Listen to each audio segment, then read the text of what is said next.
کیرلا میں ہیپاٹائٹس اے کا خطرہ خوفناک حد تک بڑھ چکا ہے۔ اس بیماری نے تقریباً پوری ریاست کو اپنی لپیٹ میں لے لیا۔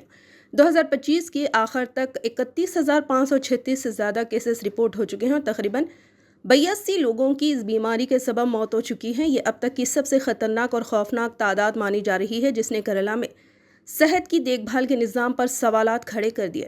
کچھ رپورٹ کے مطابق ہیپاٹائٹس اے کے بڑھتے ہوئے کیسز کی بڑی وجہ صفائی کے انتظامات میں کمی بتائی جا رہی ہے۔ اس کے علاوہ زیر زمین پانی مکمل طور پر آلودہ ہو چکا ہے، جس کے بارے میں خیال کیا جاتا ہے کہ یہ بیماری پھیلنے کا ایک بڑا عنصر ہے۔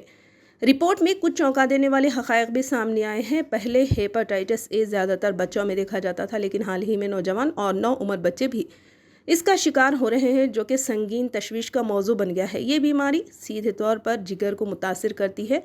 معلوم ہوا کہ ہیپاٹائٹس اے ایک وائرل انفیکشن ہے جو سیدھے جگر کو متاثر کرتا ہے۔ جب ہیپاٹائٹس اے وائرس جسم میں داخل ہوتا ہے تو یہ جگر کی سوزش کا سبب بنتا ہے۔ اس بیماری کی علامت اکثر ہلکی ہوتی ہے اور معیاری طبی علاج سے حل ہو جاتی ہے، تاہم یہ بیماری انتہائی متعدی ہے اور ایک شخص سے دوسرے شخص میں تیزی سے پھیل سکتی ہے، جو اسے خطرناک بناتی ہے۔ ہیپاٹائٹس اے وائرس بنیادی طور پر متاثرہ شخص کے خون اور غلاظت میں پایا جاتا ہے۔ یہ بیماری کئی طریقوں سے پھیل سکتی ہے۔ وائرس ایک شخص سے دوسرے شخص میں کسی متاثرہ شخص کے ذریعے تیار کیا گیا کھانا میں سے گندا یا آلودہ پانی پینے سے یا کسی متاثرہ شخص کے قریب رہنے اور اس کے رابطے میں آنے سے یہ وائرس دوسرے شخص میں پھیل سکتا ہے۔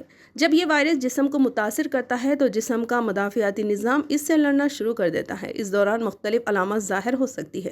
ان میں اسہال، تھکاوٹ، جوڑوں اور ہڈیوں کا درد، پیٹ کے مسائل، بھوک میں کمی، بار بار بخار، پورے جسم میں خارش اور کھردری جلد شامل ہے۔ یہ بیماری براہ راست جگر کو متاثر کرتی ہے۔